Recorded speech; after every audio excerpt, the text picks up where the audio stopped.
আসসালামু আলাইকুম বন্ধুরা, ওয়েলকাম টু জান্নাত কুকিং চ্যানেল। আজকে আমি আপনাদের সঙ্গে বাংলাদেশের একটি কমন ইফতার আইটেম রেসিপি শেয়ার করব, আর সেটা হচ্ছে পেঁয়াজু। রোজার মাসে আমরা প্রতিদিনই পেঁয়াজু খাই, আর প্রতিদিন ডাল বেটে নেওয়া একটু কষ্টদায়ক। তাই আজকে রেসিপির সাথে থাকছে একটুখানি টিপস। এই সহজ রেসিপিটি ভালো লেগে থাকলে একটা লাইক দিতে ভুলবেন না। আর আপনি যদি আমার চ্যানেলে নতুন হয়ে থাকেন তাহলে সাবস্ক্রাইব করে আমার চ্যানেলের পাশেই থাকবেন। চলুন দেখে নিই পেঁয়াজু বানাতে কী কী লাগছে। এখানে আমি 1 কাপ মসুর ডাল নিয়েছি, আর এই ডালটা আমি 10 মিনিট ভিজিয়ে রেখে দিয়েছিলাম। 10 মিনিট পর আমি ডালগুলো ভালো করে ধুয়ে তারপর পানিটা ঝরিয়ে নিয়েছি। এখান থেকে অর্ধেক ডাল আমি আদা বাটা করে ব্লেন্ড করে নিয়েছি, আর অর্ধেক ডাল ভালো করে ব্লেন্ড করে নিয়েছি।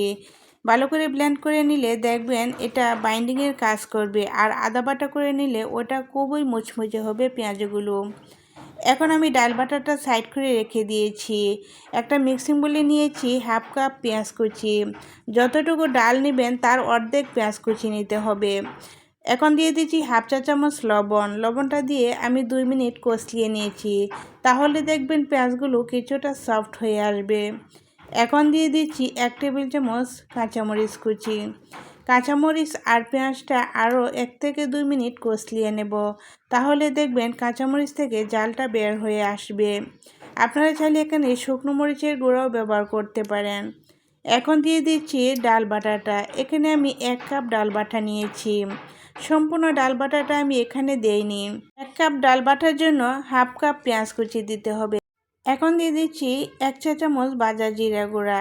এখানে আপনারা চাইলে 1/2 চা চামচ আস্ত জিরাও দিতে পারেন। দিয়ে দিচ্ছি 1/2 চা চামচ হলুদের গুঁড়া। হলুদের গুঁড়াটা দিলে দেখবেন কালারটা খুবই সুন্দর আসবে। দিয়ে দিচ্ছি 1/2 চা চামচ আদা রসুন বাটা। এখন সবগুলো উপকরণ ডালের সাথে মিশিয়ে নিচ্ছি।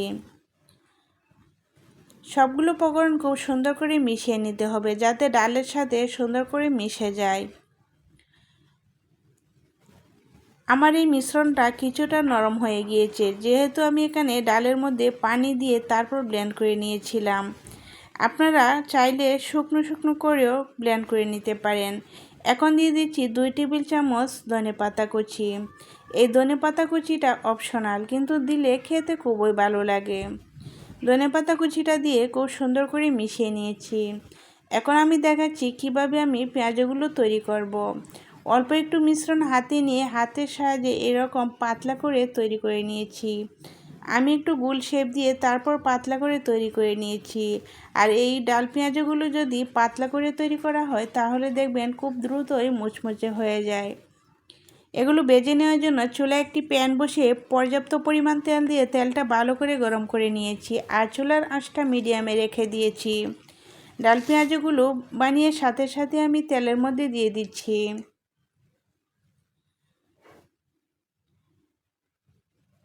চুলার আঁচটা ফার্স্ট থেকে লাস্ট পর্যন্ত মিডিয়ামই রেখে ভেজে নিতে হবে।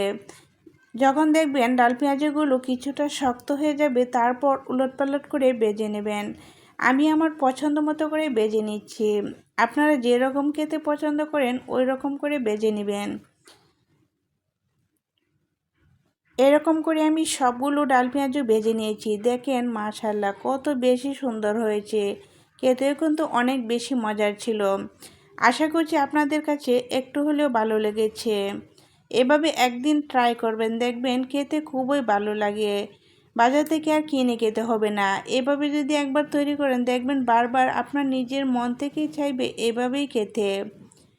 আজ তাহলে এ পর্যন্তই। সকলেই ভালো থাকেন, সুস্থ থাকেন। আল্লাহ হাফেজ।